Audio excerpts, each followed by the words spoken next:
এমন রাজনৈতিক বন্দোবস্ত চাই যেখানে কেউ কাউকে জুলুম করার সাহস দেখাবে না, নতুন করে আর কেউ জালিম হবে না, নতুন করে ফ্যাসিস্ট হওয়ার সাহসটুকু দুঃসাহসটুকু কেউ দেখাতে পারবে না। এরকম বাংলাদেশ আমরা চাই কি চাই না?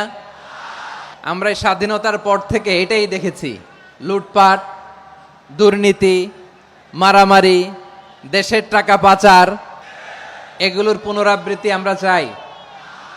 নতুন ভোরের বাংলাদেশে এগুলোর পুনরাবৃত্তি না হোক, জোরে বলেন ঠিক কিনা? আমাদের বিশ্ববিদ্যালয়ের ক্যাম্পাসগুলোতে রিসার্চ হোক, উন্নত মানের রিসার্চ, গবেষণা হোক, যেরকম আমরা অন্যান্য দেশে দেখি। যেই ছাত্রদের হাতে কলম লেগেছে ওই হাতে অস্ত্রের স্পর্শ না লাগুক, চিল্লায় বলেন ঠিক কিনা?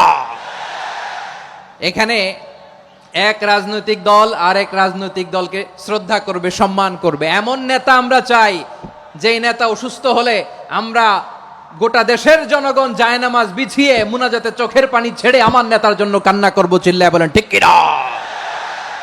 দেখবেন এই যে আমরা ঐক্যবদ্ধ, আমরা সম্প্রীতির বাংলাদেশ গড়তে চাই, আমরা সমৃদ্ধির বাংলাদেশ গড়তে চাই। নানা ধরনের চক্রান্ত, রিসেন্টলি দেখবেন এই শান্ত শিষ্ট ইসলাম প্রিয় শান্তিপ্রিয় মুসলিমদেরকে উস্কানি দেয়া হচ্ছে, উত্তেজিত করার জন্য আমার নবীকে গালি দেয়া